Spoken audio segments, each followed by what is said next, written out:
Hey guys, how's it going? Matt from Foulball Productions here. Thank you so much for joining me today. I hope that you're doing well because I'm doing phenomenally. Thank you very much. This is the 117th episode of the MFer Podcast. And I thank you very much for joining me, for spending this Tuesday evening with me and my guest. Returning back to the MFer Podcast for now your third time. You're becoming a regular. You're like a co-host around here. Please welcome Joey Oliver, also known as the Right Wing Coalition. What's up, man? Thanks for having me, brother. Fuck yeah, man. Thanks for doing this. This is it's great. I always enjoy talking to you. We've had really good conversations in the past and looking forward to this one as well, man. So how are things now that you're a published author? What's that like? Things are going pretty good, actually. From what I've seen so far, all the reviews have been really good. American Renaissance wrote a review, and then the UNS review didn't even tell my publisher. They took that review and republished it in their journal. And I was just scrolling on Twitter. I was at dinner, scrolling on Twitter. I see the UNS review, and it has the same title. I'm like, what? And I looked at it. My review. Yeah. So that's sick. So yeah, it's going good. Honestly, like basically no backlash so far, which is really surprising. That's great. I mean, it's coming for sure. I did a podcast with Pete Quinones yesterday. It'll be on my channel on Friday, and we were talking offline, and I was basically saying like, what should I expect? And he's like, it'll come. So we'll see.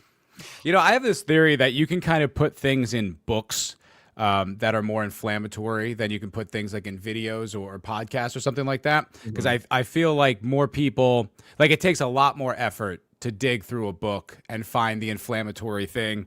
And unless it's like a curse word or a slur, they're going to actually have to read the context. So hopefully you'll be, unperturbed with what you're doing because, it's kind of solidified that's going to happen because my publisher Arctos is like enemy number one to like the ADL, SPLC, all that stuff. And Jared Taylor wrote the foreword. Oh, so right. That's like, right. Yeah. It basically, really questions some historical events. So I would be very surprised. And also they have AI and they can run that stuff through AI. That's true. That's a good point. Yeah. So, but anyway, we'll see. I just finished recording the audiobook. I thought I would be able to hammer it out in like 2 days. Not true. Took me probably like 30 hours to do. Like it wasn't that long for reading, but like for a minute of speech took like 5 minutes. But anyway, so I got to edit it, send it over to my publisher, but that should be out soon. I know a lot of people are waiting on that. That's great. That's huge, man. That's fantastic. I was an actor back in LA for a while, and one of the classes I took was like this breathing voice class. It was like something that was at the school, and I was like, all right, this is like floofy doofy acting bullshit, but maybe it'll help, And I talked to the guy who ran the class. That's exactly what he did. He read audiobooks. I was like, he was a narrator, and he said it was just an absolutely brutal grind, 12, 14 hours a day, just like, and I'm like, wow. But you know what? It matters because I was listening to Scott Horton's book. His I think I'm listening to the Enough Already about the Middle East and the terror wars and all that. And it's weird because I listen to a lot of Scott Horton, and he's actually not great at narrating his own words. Yeah, he doesn't have the same spark, the same kind of pop. Like it's not that it's bad or anything. It's just sort of I don't know. It's like skill. It is definitely a distinct skill. Yeah. Well, and did I hear that you wrote a novel too? I did, yeah. When I was 23. That's wild. What's that about? So it is basically it's called The Gray Lion. I wanted to be called The Drums of War, but that was like too common of a title. And I thought of a better title later, but I can't go back now. But I started writing when I was actually like 20. I had the idea for it, and it's kind of like it's not insanely original, but it kind of is the distillation of like all my favorite movies, books, kind of jammed into one story. It's about two brothers that are sort of like separated in their preteen, like adolescence, and then there's like a civil war between like within the nation, and basically one brother is leading the rebellion and the other is like one of the generals in the army, and then they end up fighting against each other. But it's kind of like if you took Star Wars, like made Anakin and Luke brothers in the world of like Braveheart, plus like The Patriot and like Gladiator. Like it very much it's kind of sort of anti-hero, but also hero's journey, but that's really what developed my kind of understanding of narrative and ability to write, because I wanted to keep it really brief. I think it ended up being like 50,000 words. And my new book is 70,000 words, but I wrote it like a novel. So it reads like a novel. It's in the hero's journey narrative arc. Oh, wow. That's cool. Yeah. But with obviously actual events. So if I hadn't done that, I never would have been able to do this. Yeah. Storytelling structure is a real thing. You know, I had a debate about before I get into that, I want to say, did you ever see the movie The Wind That Shakes the Barley? No, I don't think so. I believe it's a Ken Loach film. It's an Irish film starring Cillian Murphy. I never know how to say that. Yeah. He's great, and it's about the Irish Revolution, and it's actually identical to the story you just described. Oh, wow. Literally, it's the Irish Civil War, and then the brothers get put on the opposite sides of the conflict. It's fantastic. It's brutal. Yeah. It's like merciless in its way, and the way it describes it. It's also not incredibly flattering to the Irish and their revolution, but it's very honest. It's very grounded. And Ken Loach is known for that. Like he did this movie that was vicious that I watched when I was in acting school, and it was about I think it was a true story about a woman who not abandoned her kids, but lived in this horrible neighborhood and then locked the door when she left and the apartment burned down and all the kids died. And it was just an unflinching study of that. And it was just rough, really hard to watch, but good movie in The Wind That Shakes the Barley in the it sounds vein good. of what you wrote. Yeah. No, but I was actually, there's a guy I stream with, this guy Zax, and he does a show on Wednesdays and Saturdays. And we were actually discussing that very thing, like the hero's journey and story structure as being integral to a movie. It was a disagreement. Oh, yeah. Because what we're talking about the movie Hail Mary. Did you happen to see that? I don't think so. It's out now. It's the Ryan Gosling space movie. Oh yeah, no, I haven't seen it. It's really good. I recommend it. Yeah, I had a blast. It was super fun. But there's something in there that was like a controversial choice.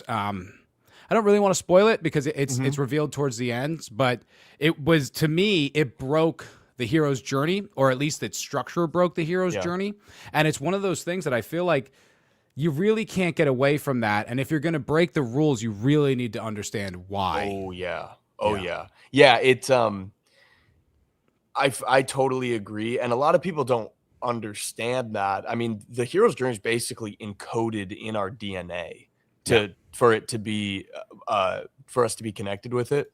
And it really reminds me, I've made allusions to this before, but it's kind of the job of the communicator, writer, artist to take the complexity of what they understand in the technical realm and present it without needing the context. So like if you weren't versed in the craft of storytelling and you read my new book American History Z, like you probably wouldn't even realize that it follows the hero's journey, but I know, and I was meticulous about it so that when somebody digests it, they don't have to understand the complexity behind it. And, same thing like great songwriters, if they really understand music theory, nobody else has to understand it. You just have to enjoy listening to it. You see what I'm saying? It's like, so I understand that at least to a degree, and that was very much intentional.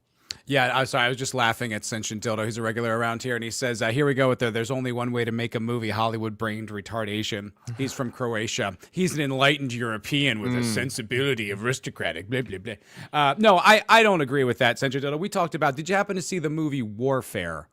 I think it's called. I missed all your movies. It came out, I think it came out last year, or maybe, I think it was last year. Yeah.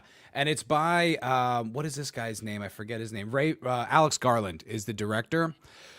But it's written in a way, in a very non-conventional way. It's about a squad of SEALs in Iraq. And it doesn't have like a traditional hero's journey. It doesn't have a traditional protagonist, really. It's all about the squad, even though it was co-written by a guy who was there. And co-directed by a guy who was there. And the whole point, I think, is to kind of display like the accuracy of combat without the glory, without the swelling music, like the absolute tension, not necessarily like the failure of combat, but so the way things go wrong, the way the unit moves as a unit. Now, when I watched it for the first time, because it didn't have those traditional earmarks and structure of a Hollywood film, I was like, I don't know. I don't get it. Confusing, yeah. Yeah, I felt like there was something lacking. Had I known what they were doing, I think I would have appreciated it more. But But it's a very interesting study, and it's a very interesting like film, like worth like observing because of how much it breaks all those rules. Mm-hmm. And for like a worthy way. Like it's, I watched Generation Kill last night. You ever seen that movie? Mm-mm. Not Generation Kill, sorry, The Outpost. It's a war movie about Afghanistan where and there's a true story, 2 soldiers were awarded the Medal of Honor in one battle. Oh wow. Yeah. Yeah, it's pretty wild. But I watched it, and it's great. It really is great. But there were traditional warfare movie tropes in it, and I was like, huh. Like it's I don't want to say glorifying. Maybe it cheapens it a little bit or romanticizes it a little, when it comes to war. I don't know. It's an interesting subject. But anyway, I wanted to get into the subject of what we were talking, what the thumbnail is, all this, and something that you've been talking about a lot as far as political coalition, because it's something that has been talked a lot about. I think Nick Fuentes has talked about this in some degree. I know your favorite creator, Virlium, has made like a similar, assertion. And it does seem to be on in the conversation quite a bit of late. Now, as I understand it, you are staunchly, no, can't do it. And I'd like to hear your perspective on that. It's technically impossible. And I don't say that because that's how I want things to be. I would very much like to create some type of genuine populist unification to mount some power to effectively deploy some type of counterstrike insurgency. The problem is that we're so divorced in our perspectives, and this is just blatantly obvious at this point, but to really articulate the point, our perspective on the right of a good society is quite literally the left's perspective of a bad society. So when you're talking about compromise, when you're talking about unification, the only way that you can do that is when you can agree at least marginally on definitions. And I did a video on this, an essay, obviously in Arctos, but Richard Nixon, whether this is true or not, what he said in his 1960 presidential debate with JFK was, me and Mr. Kennedy disagree on how to get to where we want to go, but not on where we want to go. And so that presumes, let's just say it's only 70% of America that agrees with that. You can have enough communication to create agreement and joint actions that are cohesive. But if your vision is different than your opposition, but not only different, but contradictory, and this is like when Schmidt talks about friend enemy being when one faction is an existential threat to the way of life, and existential means of the existence, to exist. So like what I used in my essay was, if you want a racially homogenous meritocracy, that cannot exist alongside a multicultural egalitarian society. They're mutually exclusive. You cannot have one and the other together. And so the left and the right have those irreconcilable differences. I mean, I think the best expose of this is the transgender question. Which I was talking to Basil the other day, and he had made this point on it, I think years ago, which is basically that like that is the delineating factor, because one side is dealing in reality and one is not. One thinks that they can shape reality, one accepts reality. And so that is fundamentally irreconcilable. And until you have a shared definitions and shared outlook, there's nothing to unify around. And even alongside the Israel question, which, Dan Bilzerian and others will insist that, well, the real enemy is the Jays, and if we can just focus our attention there. But the left's criticism of Israel and the Jays is not our criticism. Therefore, if you have a different, it's almost an inverted criticism as well. You can't mount any strategy that's unified, because I think in my article, I used the analogy of like two doctors wanting to treat a patient, but one thinks it's a bacterial infection, one thinks it's cancer. It's like, whatever you do, the other doctor's approach will be either detrimental or irrelevant, but they will never come together to actually be productive. So it's the way I see it is technically impossible. People are upset with that being the case, but it just is. Well, I have a different perspective, but I don't find fault with anything you've said. Do you know what I mean? Like, I think what your prescription and your analysis of the situation is accurate. I think you're correct. However, where I would say I disagree is I don't think the left is as monolithic as it used to be. And I think you can see this in the way things are executed, right? Like in Trump 1, in 2016, there was the Pussy Hat March and everyone went. And all the people were lockstep on the internet. It was a sin to be publicly a Trump supporter if you were not in some sort of... Yeah, literally. I mean, if you weren't in a red enclave, it was a real dangerous prospect. But that's changed. And you can see that that's changed because even on the left, a lot of these, especially maybe your generation, and I think even my generation, they look at like the No Kings protest and they're like, gay. Like they're not a unified block the way they were, and even now, as you can see, like the right, we agree on this, that the Trump coalition is destroyed. Trump is a charlatan. We have, in droves, people have taken away withdrawn their support. And the left isn't even really gloating that much. But why is that?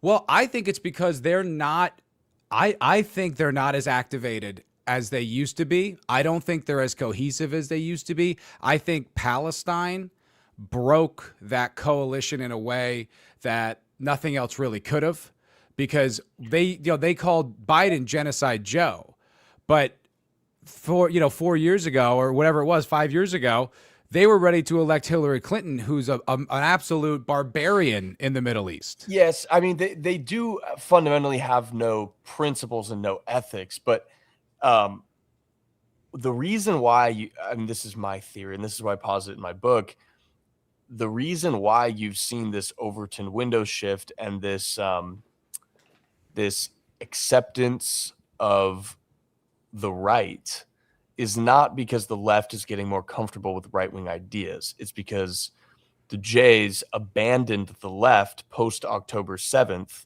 and really put the forks into the right and made it, because everything is actually top down. I don't disagree. You know, and I think I've heard Fuentes break this down. It's like, you think you beat woke, is that they dropped it. That's what happened. Which it's also not gone, but yeah. Right. But you know what I mean? Like the cultural shift, the big cultural victory, the adults being back in the room had nothing to do with, Disney.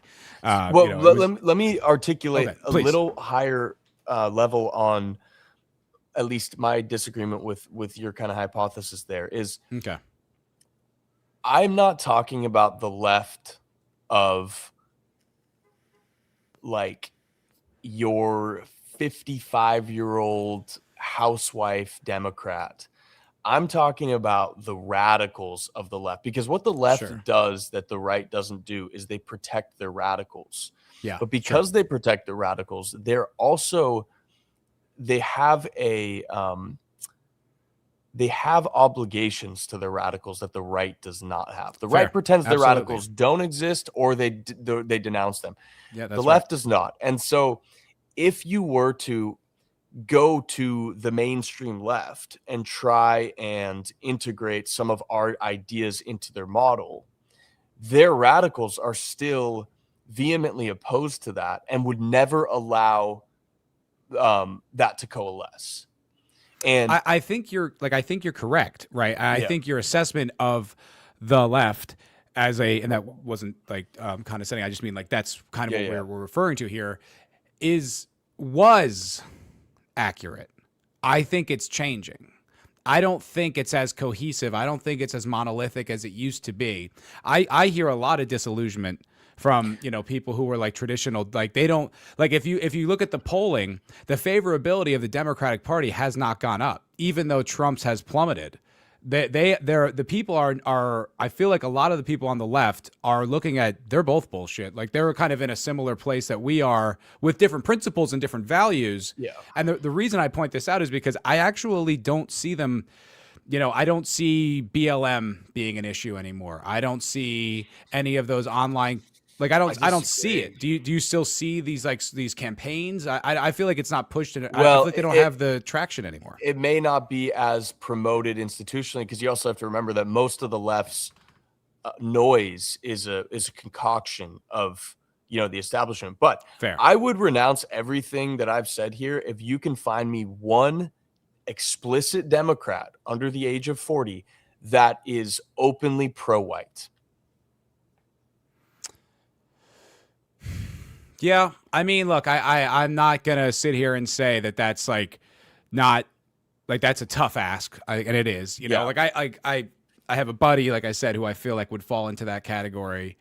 But then not even apathetic white. Like, yeah, white people are fine. I'm saying white people are good and they deserve to have pride in their and ethnic solidarity, because that is actually, I think, the fundamental distinction that makes reconciliation impossible is our assertion that we want to be, if everyone's going to have identity politics, which all politics really is identity, then we have to have it for ourselves. And what is downstream of that? It's closing the border, mass deportations, maintaining a level of racial homogeneity.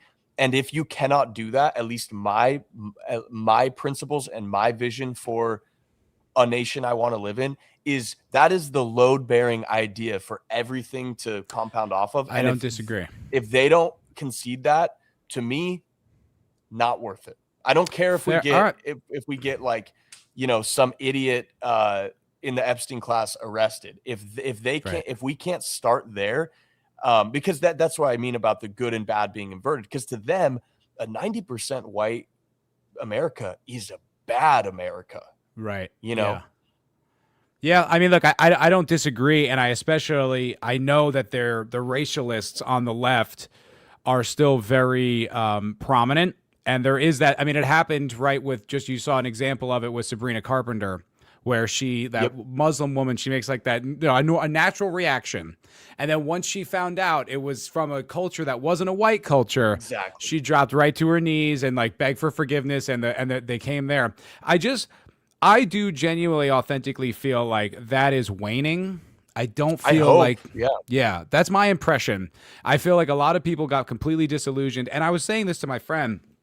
This is just a theory that I have no evidence to back up, but it's just a theory that I think probably is accurate, is that once October 7th happened and once the left saw that the Democrats were kind of, apathetic at best, you could say, to the suffering of those people and that like the genocide that was going on, where, they look at themselves, I'm on the left, I'm a Democrat, I'm a good guy, right? And these are my good guy representatives. And once that collapsed, once that didn't happen, I think that shattered their trust in that, shattered their identification in that political group. But hold on, what I want to say is I think most likely what happened to a lot of people is they went in search of the truth. They went to find new perspectives and new information on this question, on this issue, and probably got inadvertently exposed to a lot of right-wing ideas that they may have never been exposed to before. Perhaps. I mean, if we reframe the question and say, would you be willing to unite with the left to destroy the establishment and then fight over the crown and the gutter, that's a different conversation. Yeah. But to like reunify into something solidified and tangible as of right now, I mean, if you're right, that's great. Although most of this really does come down to women being involved in the political conversation. If you remove that, I think all of this gets sorted out. And the only way to correct them is not going to be through debate. It's going to be through exchanging the dominant power structure, whatever that is. If it's culturally, which it could happen culturally, with some exceptionally talented and prominent person taking the reins there, that could sway them. Or if you just replace the American government, I mean, maybe it takes a generation or so, but and I've heard that the Gen Alpha, I guess they're girls, they're not women. I don't know what the cutoff is. I don't know either. Yeah. Because the men, and this was always my theory, I'm not unique for it, but because those boys have grown up with, you know, Tate and now like Right, clavicular sure. and all that stuff, they are dispositionally far more right-wing than anyone my age would have been at 16, 17, 18. And when the cool guys are like that, the women just follow suit because that's who they respect. And so, Right. but my point is we may just be dealing with that issue of the calcified liberal women being, you know, deferring their opinions to the dominant power structure as they always do. And until that gets replaced, or we totally cut them out of politics, like you're probably still having that's going to be issues. a tough one. I have some women in my life who are conservative, you know, who are like, and they're more like MAGA Trump, you know, people. They're not, you know, not particularly critical or well versed on it. But you bring that subject up, oh boy, they become feminists real quick. Oh real yeah, quick. They're all secret feminists, man. They don't like it. They hate it. And I'm trying to say, listen, if these are the things that you care about, if these are the things that you value, then women not having the vote would ensure that those things get passed. And they're just like, they don't care. Dude, I'm not a landowner. I would give up my vote until like that was the case. I really don't see it. It's so strange that we tether our like value to the fact that we have a say in this obvious con job and we don't exactly. We don't, unless you live in like 4 states and you're part of a block that can sway a bunch of people. You don't. I've lived in New York, New Jersey, California, and Texas now. My vote's never mattered. Yep. Not one time. You know, it's going the way of that state. And that's it, you know, even local. It's so funny that it seems to be basically just women that allocate that much value to their vote, because what that really is, and I write about this extensively in chapter 2 of my book, is like we framed human dignity around egalitarianism and equality of the common denominator. And so until everybody had the same right unified across society, that's what kept everybody in a state of perpetual equality. But only people that inherently know that they should not be involved in that discussion actually clamor on to that right as being something that solidifies value for themselves. And at least that's my take on the matter. It's like because the women that would push back on you when that topic is broached, I think women inherently know that they don't belong at that table. And so the fact whenever that conversation gets brought up, there is that instant knee-jerk response of like protecting their nest. You know what I mean? And so I just also feel like it's how we were propagandized, like what our education that we got exposed to was, right? Like the biggest victories in the education that I received, it was always civil rights framed. Absolutely. Most important things that happened, you know, we got rid of segregation. The women got the right to vote, you know, all these big landmark victories. That's what matters. Those are the things that matter.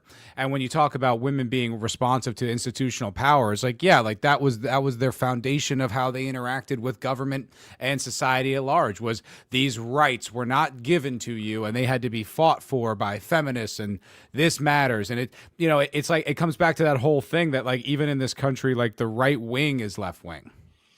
Well, socially. Absolutely. The civil rights movement is the modern era's hero's journey collective myth. And I like that. Yeah. And so, I mean, you can obviously intertwine World War II with that. It's like the religion. I think religion is actually more astute. Yeah. And that's what I think, at least our side of the right seems to be coming to terms with, is like this, you know, they sold us this idea that our political system was impartial, a neutral operator. And Tucker was even saying this the other day. He's like, a state without a religion has never existed, and it never will exist. And the lie that we need to expose is the fact that we do have a state religion, and therefore what is our directive? To replace it with one that we know is effective and prosperous. And you don't have, like if you look at the new atheist movement, like in the mid 2010s, whatever you make of that, what some of them were trying to do is propose the idea that we could do away with all of these things altogether and live this world of like pure rationality and apathy, like the Enlightenment taken to its logical conclusion. Yeah. And the real red pill from that is, no, you cannot. So if you know that you cannot, something has to occupy that space.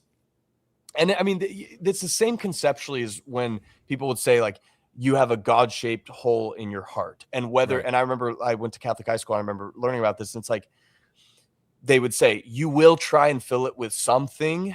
Everybody will. And that is true. Just like you will serve a master, but you get to choose which master. The lie is saying that you can get away with not.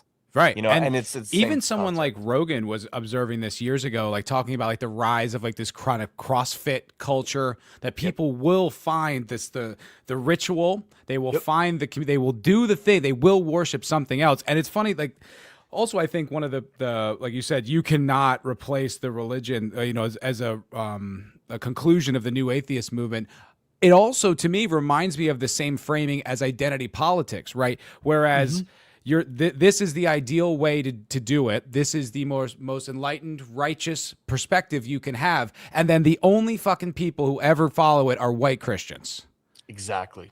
And everybody else is marching forward with their identities and their religion, and they're pushing these agendas on people, and they're effectively harnessing political power. And then we all just look around like, what the hell just happened? I thought we were all being nice. Well, 100% agree with all that. And this is a really important concept to understand why that will always be the outcome of a liberal society, because liberalism fundamentally, and I'm summarizing Carl Benjamin's statements on this. I'm sure he got it from somewhere else too, but they will offer freedom and equality. And freedom is actually very easy to anoint to your people with constitutional rights. You can set up a system that does apply these same rights across the board, or very close to the same rights.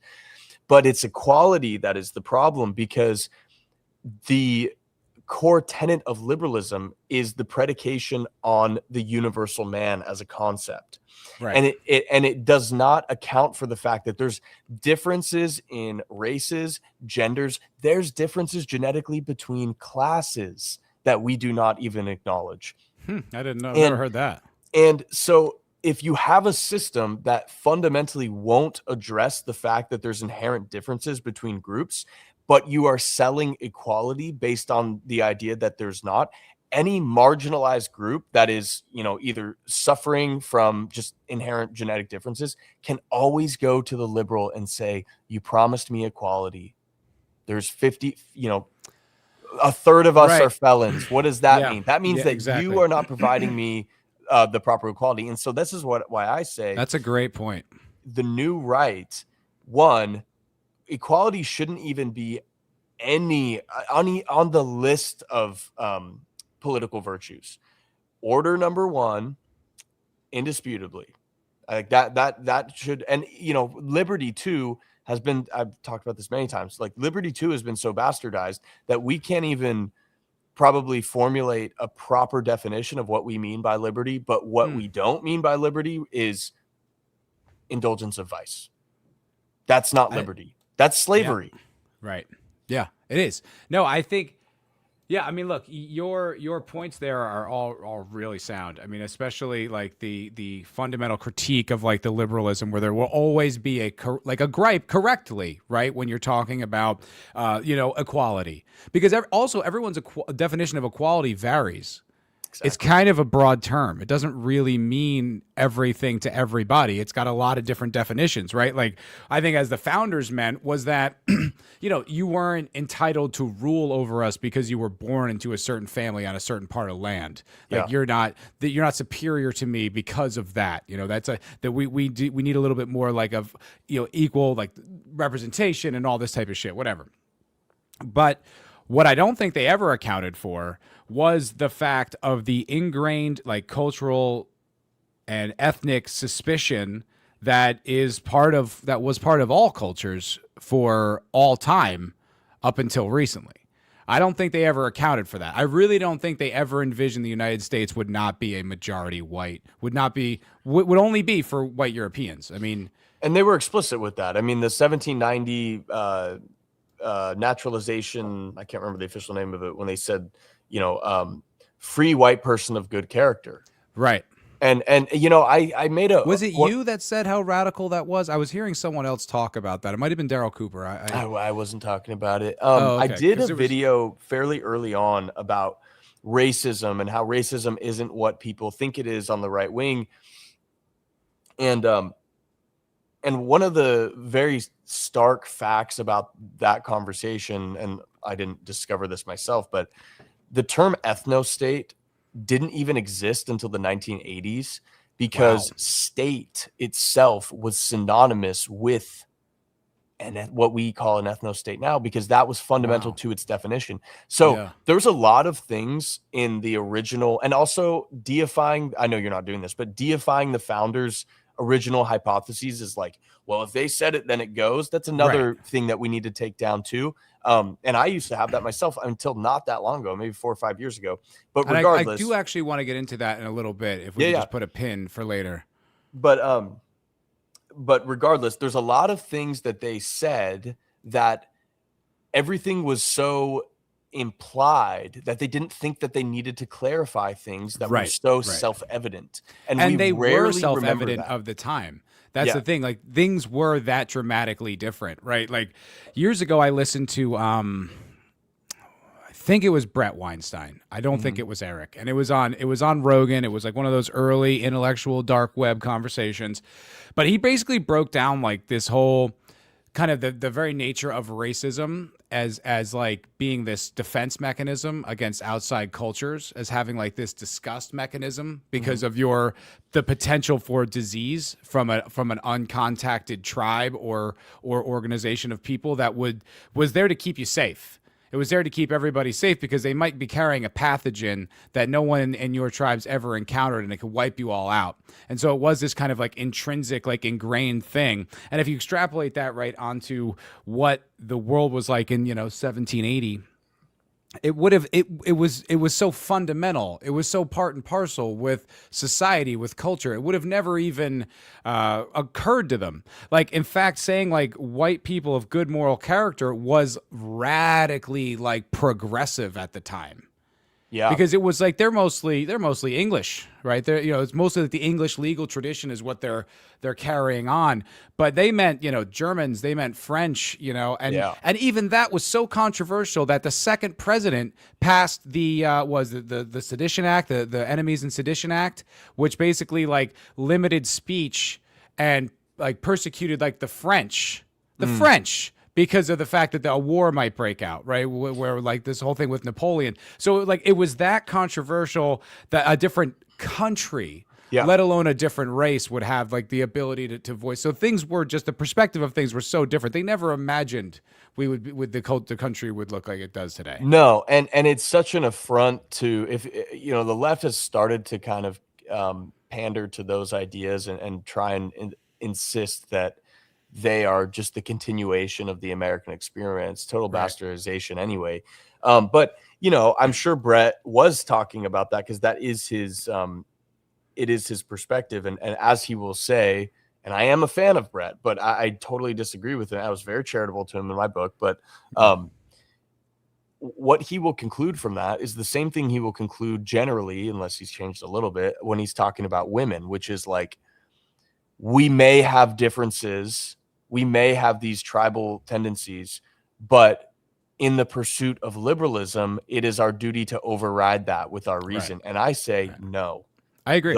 They exist for a reason. They're not inherently bad. I mean, someone's got to explain to me why discrimination is inherently bad. Oh, well, it's only bad if you're looking at things through an egalitarian lens. That's the only reason. It's honestly only bad if you're invested in the white populace obtaining power or wealth. it's only bad in that context, because I nobody see what would you're saying, yeah. nobody would argue that it's like, oh, you're helping a black guy get a job or an investment loan over others. I mean, that's discrimination. You're literally discriminating yep. to do that for him. Nobody would argue that that's bad. Nobody would argue that, you know, a Jewish guy giving his nephew like a no interest loan, like that's, you know, but that is. But literally, the only time discrimination is bad is when white people do it in favor of themselves. Like or not even in favor. Just equal standard treatment is viewed right. Yeah, as like an affront. And yeah. you know, that kind of like what I was saying before about the liberalism claim of authority. You always have to have some relative baseline to compare to, and whites have been turned into that, and this is not an accident. We didn't do it to ourselves. Right. But regardless, so you, in order to have variance in behavior, activities, whatever, those loans that you mentioned, which happens all the time, Right. To even know that that's outside the norm, you can only know that in comparison to how whites are treated or how they treat things. And so, like, for people to say like, well, and I've made this argument too, like, if whites can just be treated or have the freedom to operate with that autonomy as well, you know, then we're okay with that. And I agree principally that would be beneficial and ideal. But the problem is that once you do that, you've solidified your society as multicultural. And if you want to do that, okay, but then it has to be governed like a multicultural society, which is, you have to go damn near totalitarian if you're going to do that.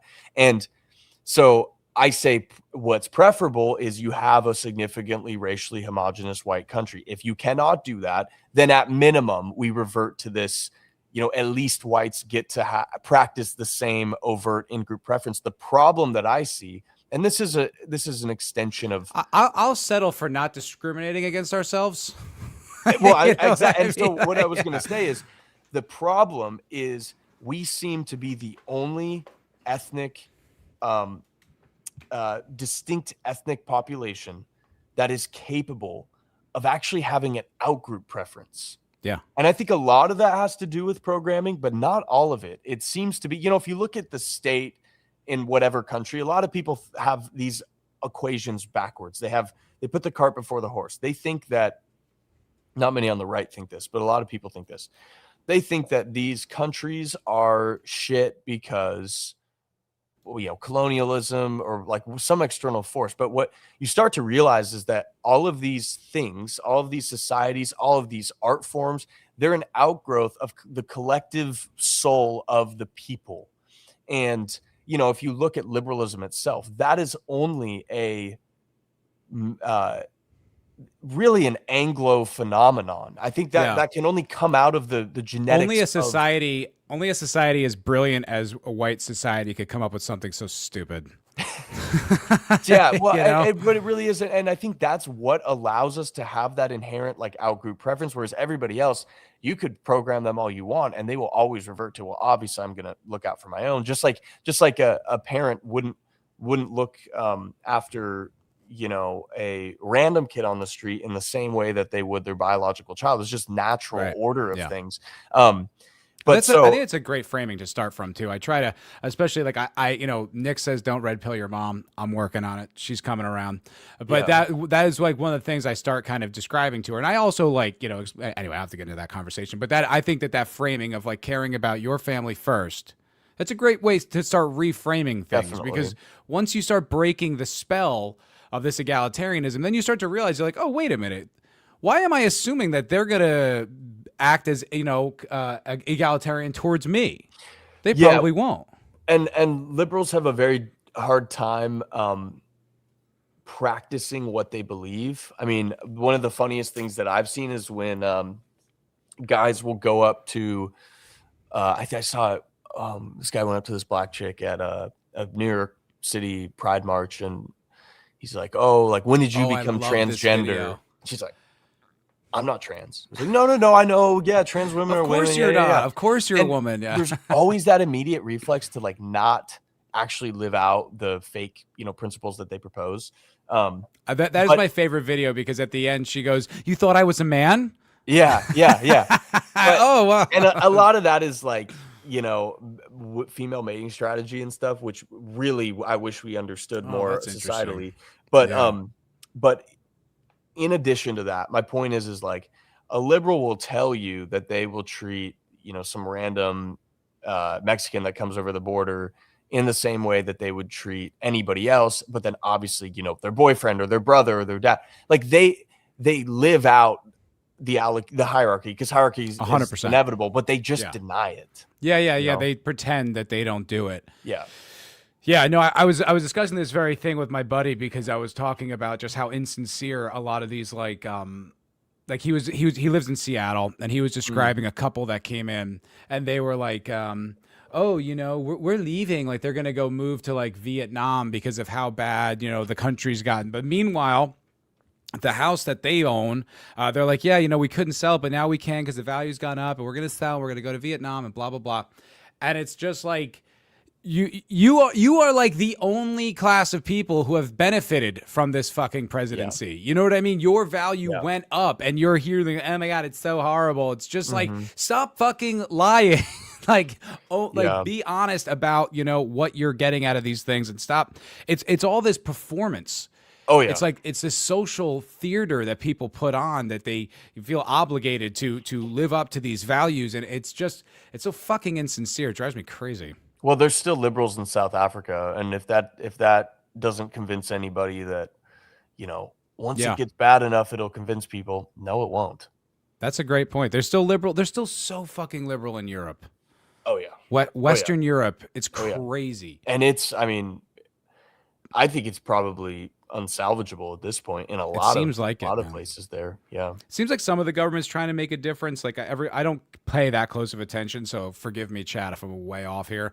But I've seen, like, what was it, like the I don't know if she ever did it, but the Italian prime minister was changing things, and there was one of the Scandinavian prime ministers who was like starting to re-migrate a lot of the migrants that have come there, and like they are changing, but I just feel like they're all too married to that liberal concept that I don't feel like they're ever going to be sufficiently right-wing to do what actually needs to be done. Well, the bureaucracy in itself is a feminine entity, because it for many reasons, but fundamentally because it abdicates responsibility. So you cannot actually point to the real lever of power.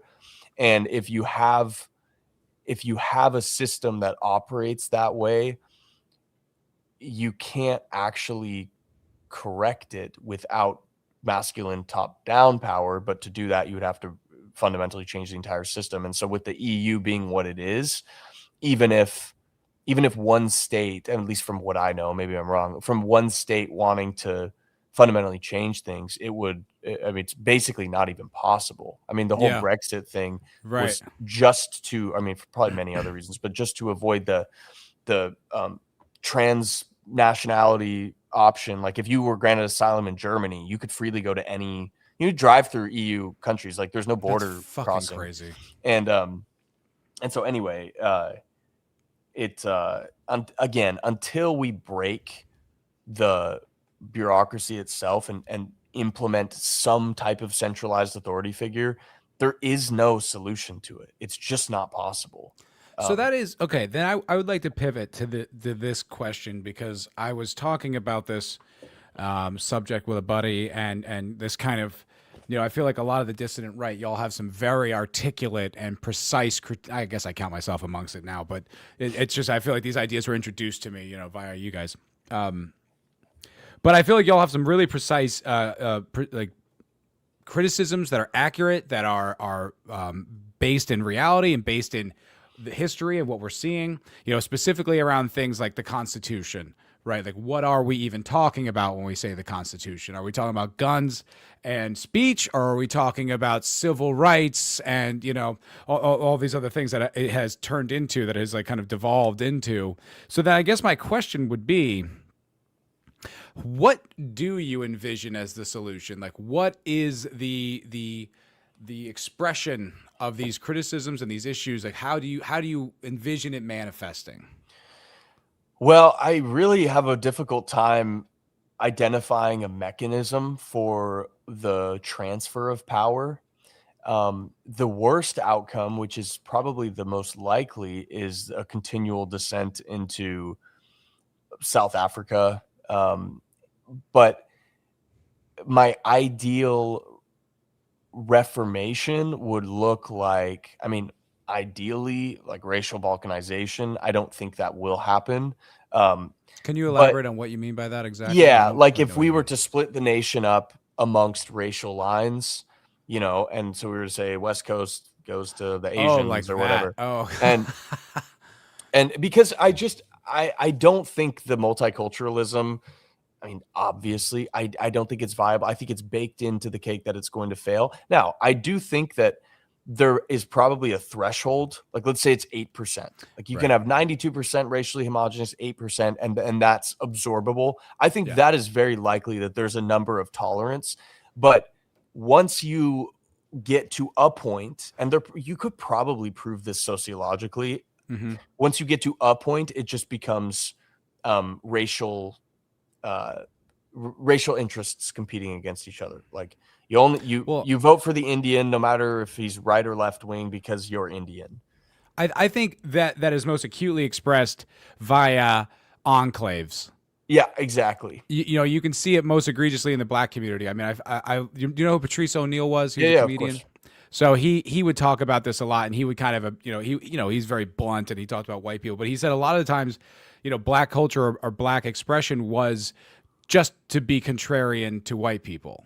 Like that was Totally. like part of it. And so now okay, so now we're talking about a culture that has developed over in the 20th century literally to exist as a contrary culture. Yeah. And then you see how dysfunctional it is, and the fact that it isn't, not to say no integration, but you do have lines. I mean, I Yeah. grew up in New Jersey. You literally black neighborhood, white neighborhood, Hispanic neighborhood. It's like It's talk about naturally balkanized. occurring too, Yeah, you know? but I think why I point that out is because it's the same thing that's happening with the Hispanics and the Indian communities right now because they're coming in such large numbers.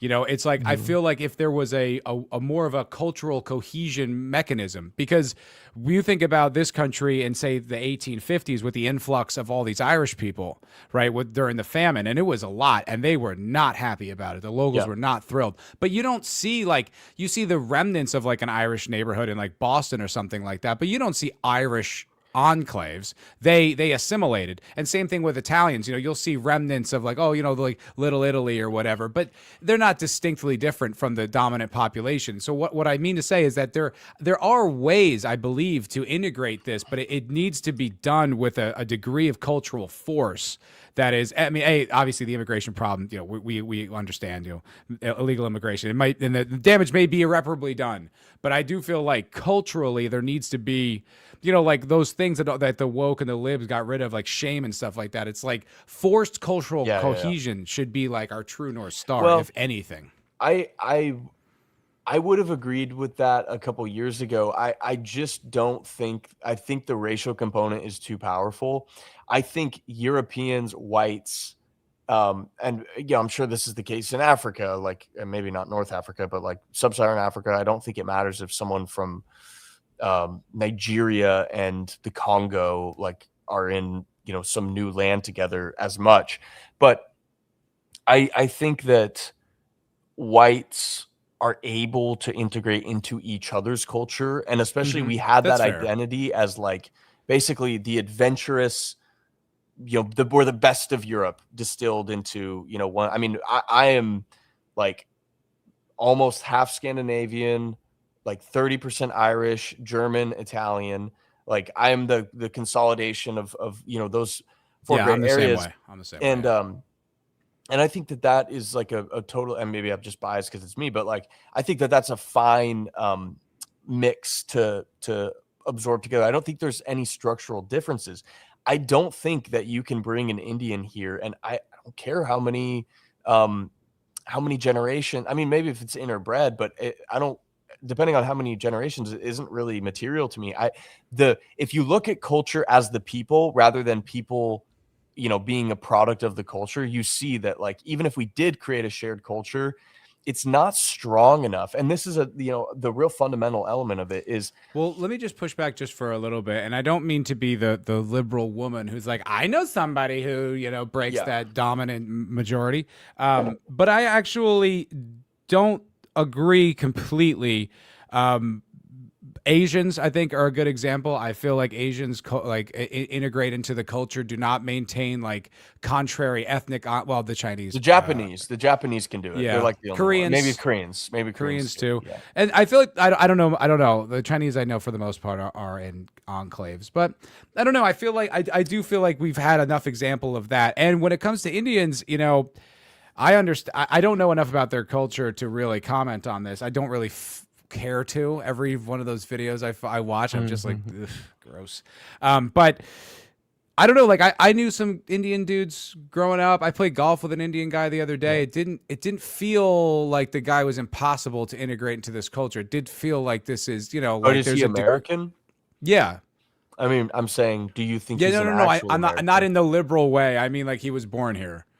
Yeah, but what I'm saying is like, I guess I don't even know. Yeah, I mean, Jared Taylor, for example, was born in Japan, and this is like such a famous example. He was born in Japan, and he grew up in Japan. I think till he was like 16, 17, maybe even 18.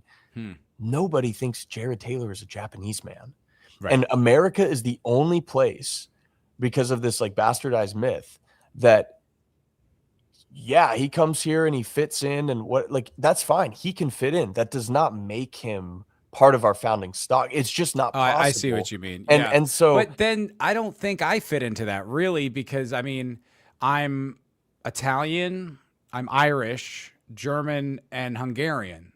So I'm not English. Again, it's like, if you want I'm not trying to split hairs. No, pedantic here. Okay. Oh, right. I'm just saying that, maybe at one time, and like either nobody is American or European stock whites that have lived here are American. Like there's no other argument, or anybody in the world can be American, then therefore everybody on the planet is American, right? So if this, okay, go ahead. Sorry. Like the Anglo element, I think, is important because that is like our foundation. But I don't think that means that you are now and cannot be American. I mean, it's a difference in degree rather than a difference in kind when you start talking about an Indian or a Japanese person. When I love the Japanese, I've been to Japan twice. I love it. I like it more than America. Like it's a more pleasurable experience to be in a Japanese city than it is in an American city. It just is. I believe that. But I would never ever consider myself to be able to become Japanese. I don't care if I moved there. I don't care if I married a Japanese woman and died there and had grandchildren. They might get to be Japanese, but I don't. And and so anyway, my point more generally is, I think that's true about cultures in general. Like I have a very good friend, and he's Irish, like from Ireland, like he's from County Cork, and he's a friend. We have a lot of similar interests, a lot of similar values. But I look at him, and this is not a shot at him or anything. It's just like he'll never be American. Yes, he'll always be Irish, right? And same way as if I moved to France and I learned French, and I get some socialist labor value theories or whatever, I'm not French now. I'm always, for the rest of my life, anywhere I live, I'm going to be American. Yeah. So it is something where it's like, I mean, the culture that you're raised in, really does inform who you are for the rest of your life. And I think that's, for me, I try to use that as a way to like inform liberals that simply because someone crossed a fucking line and then it has their name on a piece of paper, they're not just not Honduran now, But what I want to say though, with what you were just saying, it's like, I don't disagree with you. However, we are in the reality we're in. Yeah. So what do we do with this? Like, what do we do with these truths? Well, I mean, okay, I guess, we veered off the topic of like what would the state look like. I don't mind. I'm saying, like, following up on what you just said. Right. It's like, even if I agree, what do we do with it? Right. Well, I mean, the presumption in order to do anything is having a high degree of executive state power allocated into one individual. If you were going to do that, you could solve the illegal immigration problem extraordinarily fast. You could say, you have 2 months to self-deport. If you get caught here without proper documentation, death penalty. I mean, that's not going to happen, though. I mean, that's just completely unrealistic. Well, I mean, it's unrealistic under the current premise. But what I'm saying is, if you were able to bestow authority into an actual, a Bukele-like figure, these problems can be solved. But Right. it's a matter of implementing the it's really like incentive structures. I mean, if you look at this, is what bothers. But you're talking about autocracy. Like, how would we accomplish that? How do you get there? Yeah.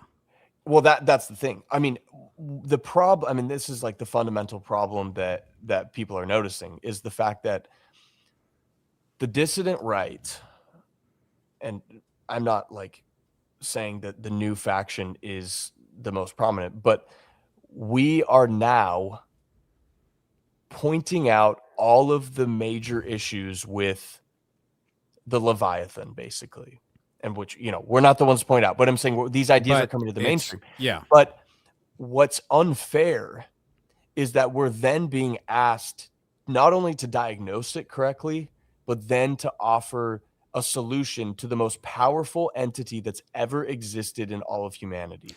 Well, yeah, I'm just curious. I'm certainly not some journalist being like, what do you think? Right. What I'm saying more so is like, and I say this in my book, getting the diagnosis correct is the most important thing that we can do. And right now, we don't really understand where the levers of power are. We know broadly, and we can see them in like general manifestation, because everything has kind of been managerialized, which again is to abdicate responsibility so that it's not very clear where these pressure points are. But I was talking to Pete Quinones about this yesterday, because I asked him the same question. He's much more like formally educated on the matters than I am, and he thinks that, and I think Zeb Boykins talked about this too when I was on with him last, is the fact that probably the governor's mansions offer us the most levers of power that we could possibly, secure. And if we were to do that, you could then, now you control the National Guard, and then you can start creating unofficial alliances. It's going to have to come down to some type of conflict. It just is. And I was listening to Rudyard Lynch. He put out a video today about like, why hasn't the Civil War come yet? And he basically said, from his extensive research, and trust it if you want, but it certainly seems real to me, it is coming.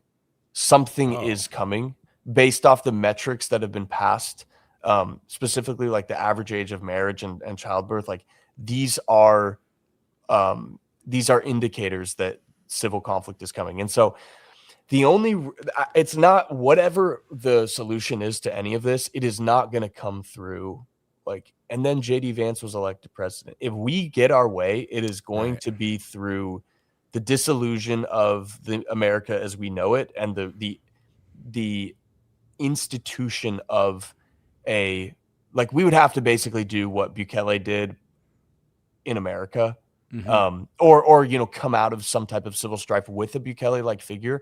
And here's the thing. I don't know if that will be successful, because men are fallible. What I do know is that if we continue on the track and under the system that we are operating under at the moment, it leads to our destruction. Definitely. Inevitably. No argument there. I am willing to flip the fucking coin and allocate power to somebody that we hopefully trust enough, and just put our faith in him. And if it goes wrong, well, we're going to fucking lose anyway. So God Emperor Fuentes is the plan. That's the plan. I mean, what my idea, and I articulated this kind of in the paternalistic state. I mean, we need a Caesar. We need a Bukele.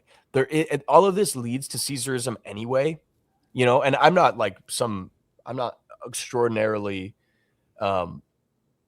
versed on like the Roman Empire and everything, but I do know that Caesar was obviously a reaction to the death of, kind of the spirit of Rome at the time. And it's, multiculturalism cropping up too, that unification of power. And like, I know we're so allergic to that idea. We're so allergic to the idea of state power anyway, or like centralized state power. Yeah. And that's very much intentional, but I think that, the sword of Damocles is a real phenomenon, And it's a pretty damn good incentive for rulers to actually look out for their people anyway. And we never talk about that. Dude, I don't even know if I should say this on the air, but I was watching that movie, The Outpost, and I'm watching this like horrible, these, our best, next generation young men just get chopped to shit by these guys in these hills in Afghanistan. And I was thinking about all this war, all the wars and the terror wars and stuff like that. And I'm just like, and Bush walks around. Crazy. Do you know what I mean? Like that's, Oh, yeah. I'm just watching. I'm like, that's fucking nuts. That really should have been rectified. I'm trying to walk the line here, but it's just all those guys. They all, fucking Dick Cheney died, in his bed. We are starving for justice. Yeah. We are starving for it. And this is, I mean, it's gonna have to come. And whether that's extrajudicial or whether that's, through the assumption of the system itself, the days of, oh, well, we don't put people to death, those days are gone. Yeah. These are things that have to be, I mean, one of the great tragedies of the liberal project is because it fundamentally misunderstands humans and it fundamentally misunderstands human nature, and it will tell you foundations are wrong. Exactly, right? Yeah. And one of those foundations that it relies upon is this idea that you can engineer out elements of humanity like violence, and that you can just squeeze it down to a microscopic level and chain it up in the corner and pretend that you don't need to integrate it at all. But what anybody that's being honest understands is, no, these are fundamental to the human condition. And so we have to find a way to include them in our society. I mean, if you think about it, and I haven't read Jung, but the idea of the shadow, like that you have to integrate it, it's kind of the same concept. And it's like, okay, we know we have to have violence. We know we have to have justice. Does that come through vigilantes and, whatever else? Because that if you're starved of it, it will manifest somewhere else. And anyone that's, responsible and understands the dynamics of the political situation knows that, well, executing criminals that deserve it, that is how you integrate something like that into society. And now maybe it gets off the rails and you end up with French Revolution guillotine. That's possible. Right. But if you intentionally craft a system that integrates these things under actual constraints and guidelines, then you can create a picture that actually reflects what humans are required. I mean, think about liberalism too, about, what's the saying, like communism kills the body, liberalism kills the soul. And I don't know that saying. That's a good saying. Yeah. And it really is like, we tried to dismiss the elements of humanity that we assumed weren't necessary. Right. And just get to the root of what do we need materially. But if you neglect those things, what do you end up with? Well, the travesty of the modern age. Yeah, you might have electricity and running water, but why are the suicide rates higher than they've ever been in all of humanity? It's like, you can't say that with a metric like that being what it is, that we're in the most prosperous time, unless your definition of prosperity is entirely materialistic, which we're finally learning is not an adequate way to judge your society. Yeah. Like if the definition of prosperity is fucking strip malls, I don't want it. Exactly. Yeah. Totally. But I don't think, 15 years ago, anyone would have really conceded that point unless you were very, very far red pilled. Like I do think the average person, not the average person, but like the average informed person, maybe not the liberals, but definitely on the right, would concede like, yeah, it's not all just about GDP. It's not all about like, what's the stock markets say, right? But I do think prior, I mean, my dad still thinks like this in a lot of ways. It's like, so long as line goes up, then we're good. And it's like, and I say it all the time, I would seriously live. I mean, I've been to the English countryside, to like those old villages. I would trade all of modernity if I could live in a village like that with a community that was cohesive and built upon proper tradition. I'll give up air conditioning. I don't give a shit. Like, you realize how marginal those things are in contrast to what actually makes a fulfilling and solidified life. And we're really learning that lesson right now. And I think, like me and you, I mean, obviously I'm Gen Z and you're millennial, but our generations are kind of the first to really be inundated with the extent of what materialism can offer. Yeah. And we're the ones that are actually rejecting it. It's the Yeah. boomers and a lot of Gen X that are saying, no, I actually like my cruise ships and my, whatever, that's just like the distillation of materialism, because they also grew up in a time that did have some of those fundamental elements of humanity, whereas at least myself, and I don't know about you, but basically stripped of it entirely. I mean, completely. And I think the other difference is, especially with Gen X probably being the last one, is that it gave them things, like it delivered them like their second house and their nice car and a boat or whatever. And my dad has a boat. He's got a house that's like, nearly paid off, a lot of equity in it. He didn't go to college. He worked in an oil refinery his whole life. Went to the Marine Corps and just got a good job, like right out, basically right after that. And it's like, good for him, right? It provided me with like a decent life, but that just is gone, right? All of those opportunities are just not there. So I feel like these other generations, like, I've talked about Gen X having that kind of similar, like, well of spiritual sickness when you see things like, Fight Club or The Matrix, or even a movie like Office Space, where it's just like, this is it. So I just sit in a fucking cubicle for the rest of my life. I have no purpose. I have no, great cause to put myself behind. But the difference is, right, it's like they got families, they got a home. They have a degree of financial stability, not literally all of them, but like their generation was able to accomplish that. I feel like the difference with my generation and your generation especially is that we didn't get that. We got all the messaging, we got the movies, we got the music, we got all this romanticism about the way America was, and then you go out in the world and none of it reflected what we were sold. And I think that's where like the disillusion really hits hard. And when we can start to dissect what what is the deal here? Like, what, and it gave us that as painful as it is, it gave us the insight to be able to really observe, where the rest of them were able to kind of, it worked out for me, I couldn't agree more.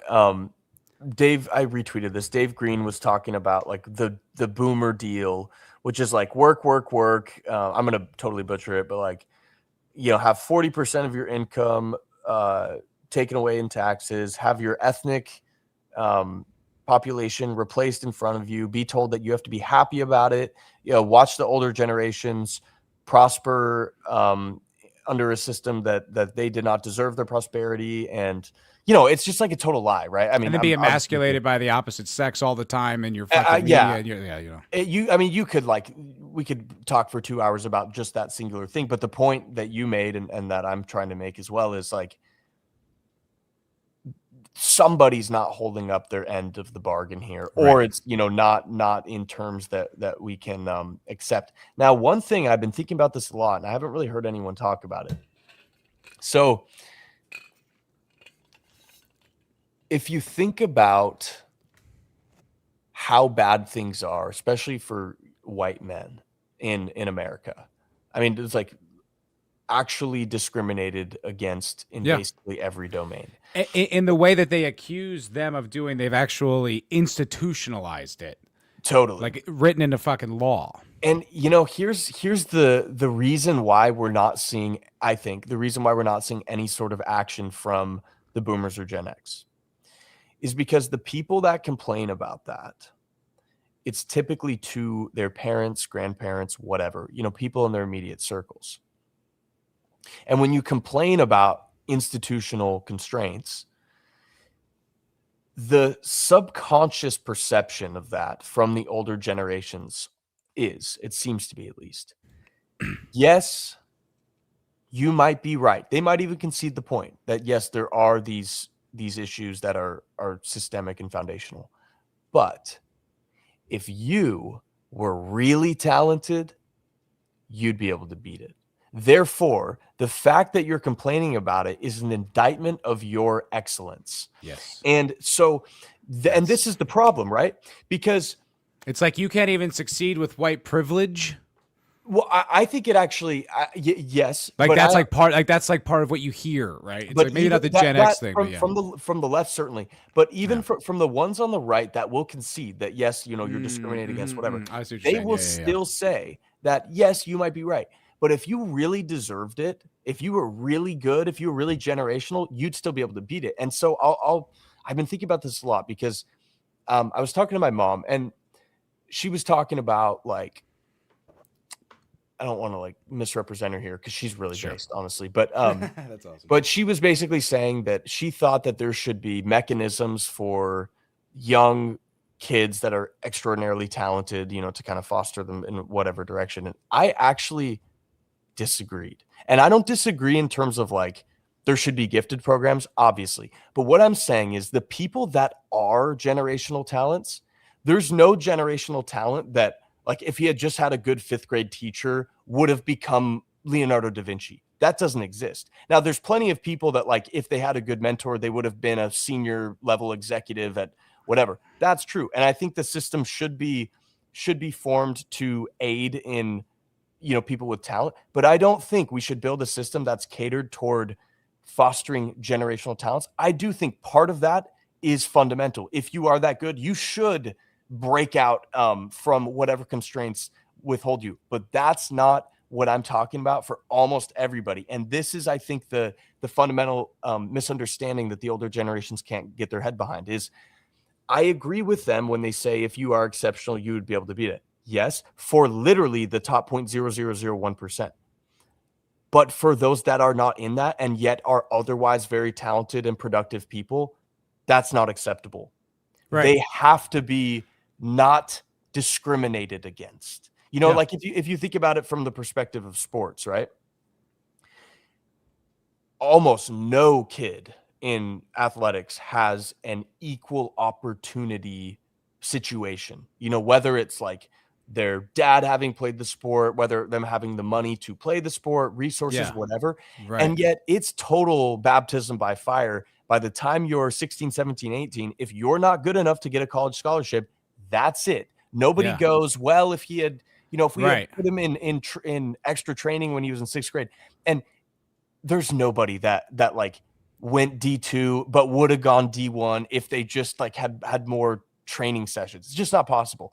And so the point that I guess I'm trying to make is like, we have to, maybe they just need to die off, but we have to reframe ourselves to understand that like for the productive class of really whites, but like people in general, men, they cannot be discriminated against. I can't remember who I think they should be actually given preferential treatment, but even if you're not willing to go there, I mean, no more of any type of systemic constraints.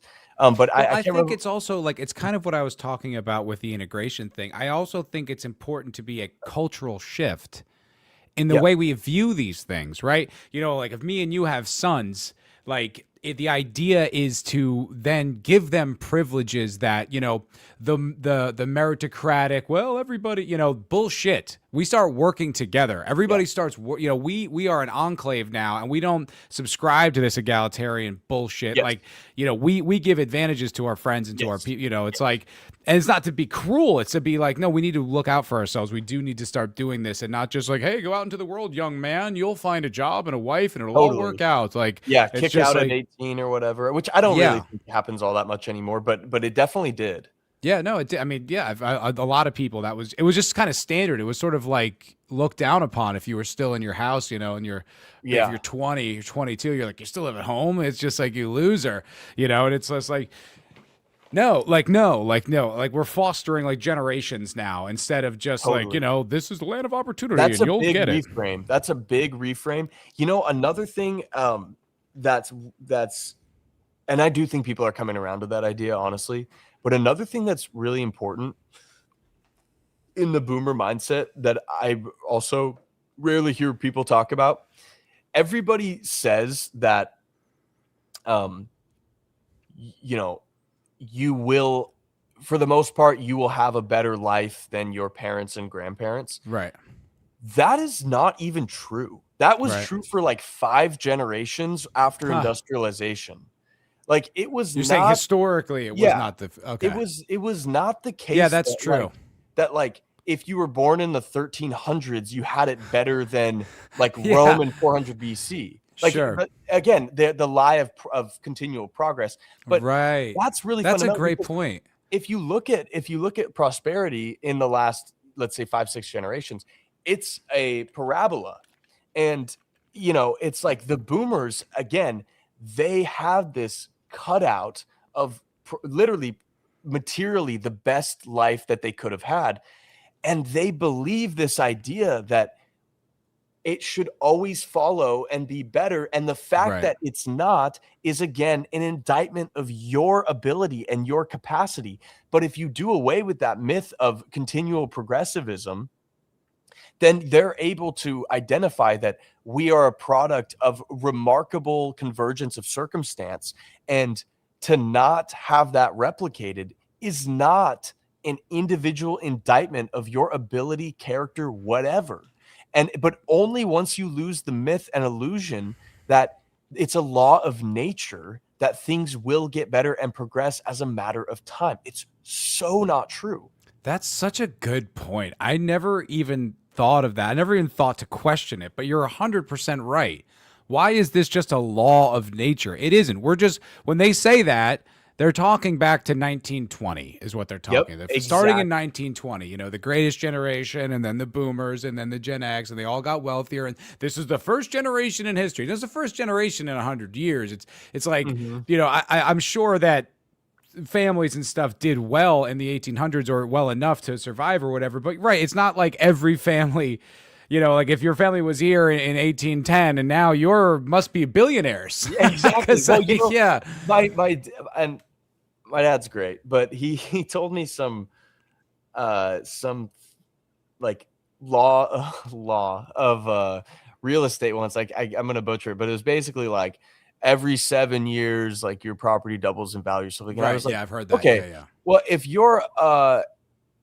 you're 10 generations back, grandfather in Italy had a plot of land that's still in your family, you should have trillions of dollars because it's It just just these every aren't 7 years. true rules, Right. you know? Yeah.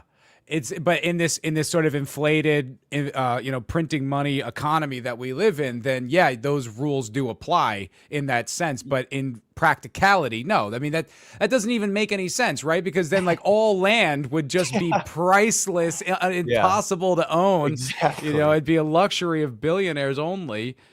Yeah, that's it's really interesting to question those sort of suppositions because there are so many things that are just ingrained and given us as givens. They are just, this is the way of the world. These are laws of physics. And it's just like, wow, no, they're fucking not Yeah. like at It's all. a crazy red pill Yeah. the illusion drops. That's a really good one. I have not heard that. I might clip that because that is fucking sharp, man. I've not heard anyone observe that before. Like, I'm sure someone has, but I've never been Mhm. exposed to it. That was fucking brilliant.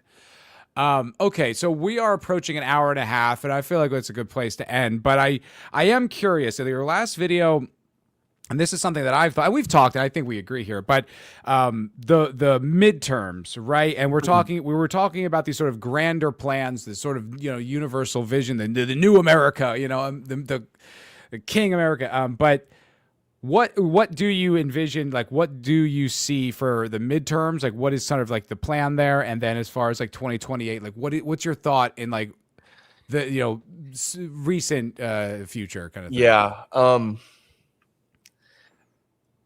I'll give you an answer certainly, but I don't think I have a very good model for what's coming down the pike. Yeah, my last video, boy, it was a black pill seeing people's comments to it because I said twice in it that I did not agree with this necessarily. I was just explaining the logic of why you could justify the dissident right even voting Democrat because it's a matter of master and slave dynamics. I thought you And laid it out really well. I don't know what the argument. I thought when you said like you put it, you're like if you don't have a breaking point, you're a slave. It's just like yeah, yeah, that shouldn't be and controversial. and that doesn't mean that you're aligning with the left or whatever. Like it, yeah. I mean, you get the point, obviously, and I hope others do. It's like, if you make that concession that I will vote for the right no matter what, well, what if the right adopts the DNA of the left? Are you still voting for the right? Like, how can you not separate these things? And I agree the left is our enemy, and I agree that another presidency like Biden might destroy the country altogether. Sure, but maybe the right will too. But the point is, I don't really see how this was an improvement. Like, it was like, yeah. Go ahead. Sorry. Go ahead. No, totally. You're right. It's absolutely not. And in a lot of ways, it's worse, I think. I think the GOP deserves some retribution no matter what. And I think I'm just not one that is like, well, lesser of two evils. Like, I'll die on my feet instead of live on my knees. But I think there's going to be, I mean, the left has the perfect narrative to sell now. I also, like, to all these fucking, lifelong Republican MAGA, I'll never vote Democrat. House terms are 2 years. Yeah. You can't suffer 2 fucking years for what are you getting out of this right now? That's so bad. That's so amazing. You couldn't risk giving it up. What are you even fucking talking about? This is way worse, man, because they sold you out. They manipulated you. They lied. They preyed on what they knew you wanted and then used it, gave you the fucking finger, and then gave the Jews a war. And you're like, oh, well, it'll be worse with the Democrats. How? How the fuck could it be worse? I really, but again, I was talking to Pete Quinones about this, and I asked him too. I was like, "What do you think, like Vance 2028?" He's like, "I don't care, man. I'm checked out of that." Like it. He's like, the only reason I would prefer a Republican is because I don't think the average person is going to have as much heat on them, and that's probably true. But I mean, to be honest, I'm hoping that before 2028, there's some type of black swan event that instigates some level of exchange of the American government. I don't know what that looks like. Oh, interesting. Oh, that's what you were. Sorry, I thought you meant like a black swan, like a candidate, like appears. Like just no, I don't think that's possible at this point, unless it's like some type of construct, because I don't see anybody even remotely brewing with potential of like a Caesar-like figure. And if you want to hear a better articulation of this, definitely listen to Dave Green talk about and Yarvin too, even though Yarvin's very questionable in a lot of ways. But the assertion was that Trump 2024 should have built a parallel government, kept the original government funded and swapped it like FDR did, which I don't even know enough about FDR to really give a re-articulation of how that happened, but basically focus on regime change, changing the government, and that's not obviously going to happen. Therefore, it's not going to happen under Vance, even if he wins. I don't see how he could win. I mean, I don't either. But also, I think I do. Like I said, I need to come up with some better metrics to prove this argument, or at least explore my own hypothesis here. But like I said, I don't see the left as being very pro-Democrat right now, and so it's like, who it's going to be, Newsom or Vance? Who the fuck wants either one of those guys? I mean, it might literally be a coin toss, when it comes down to that. So I don't know. Like, I think it's the avenue is certainly open for a dark horse to just appear out of nowhere. I mean, it's nobody wants either candidate. The left does not want Newsom and the right does not want Vance. So what? I don't know. It's like I don't really see that being a slam dunk. I mean, it's also still, we got about 2.5 years before. With Trump's victory, I'm almost convinced that they had pre-approved that. I don't think they would. I'm sure I don't think they would have let him win if he was an actual threat the second time around. I mean, he was totally 100%. Captured. And so, when you talk about a dark horse, again, I if that's possible, that would be great. I don't see these people throwing up their hands and saying, well, he won fair and square. Not these people. They have no morality at all, and they will do whatever it takes. And so that's why I say, like, some type of catalyst for systemic collapse that would allow for the absorption of the positions of power. I mean, I think it was Daryl talking about, hopefully I didn't dream this while I was falling asleep listening to it, but it was like he was talking about when the Bolsheviks took over, and like how absolutely ragtag it was. Like, Oh yeah. they were Yeah, like yeah, in yeah. an old like library or something, like Yeah. that was the government building. That gave me some hope of like something could get done without as much, oomph as we think it would need. I don't know, but again, like that, I don't see another way besides, I just call it external solutions. External solutions. I like that. That's very corporatized and clean. Yeah, no, that was a great episode. That made me laugh. Like when he described it, I think he literally made that analogy in it. But I was like, this is like if Antifa just took over the country. Literally, yeah, totally. Just a bunch of idiots in a fucking room. It was crazy. Well, Joe, thank you so much for doing this. This was fantastic, brother. I always have a blast talking to you. Where can people get your book? So you can go to arctos.com. It's my publisher. It's on the front page. That will take a little bit longer. You can also go to Amazon, American History Z, Gen Z's Journey to the Far Right. I will say the image is not available on Amazon, so it looks like it's not it, but we're worried we can't actually get that fixed right now because we're afraid if we bring attention to it, it's just going to get banned. But anyway, you can order it there. Currently, it's available. Yeah, currently it's available. It will always be available on Arctos. I think it's on Barnes & Noble too. Okay. And then YouTube, the Right Wing Coalition, X, the RW Coalition, and if you want to follow me on Patreon. That's right. Same thing. Yeah, you're doing some podcasts and stuff there. You've had shows with Tom. Who else have you had on there? I know you've had Tom on there a few times. That's my only. What I've been doing is I've just been I'll put this on my Patreon or something, like things that are still available on YouTube. I don't have time to do like Patreon exclusive, at least right now, because I still got a job and everything. But I'm trying to get people some stuff there. Fucking no, it's tough because it's so much effort and time and work just to give them the regular content. Oh man, and then to give the bonus, dude. That's why it's like I was talking with my buddy, the one who hates William, but I'm just like, listen, whatever you get to say about him, that motherfucker puts out 3 videos a week and does live streams that are like 3 hours long. I feel if I sat in a room for 12 hours a day, I could not be that productive. I don't know how he does it. I find it fascinating. He must have people. He's got staff. Yeah. Has to. Yeah. Well, check out Joey's book.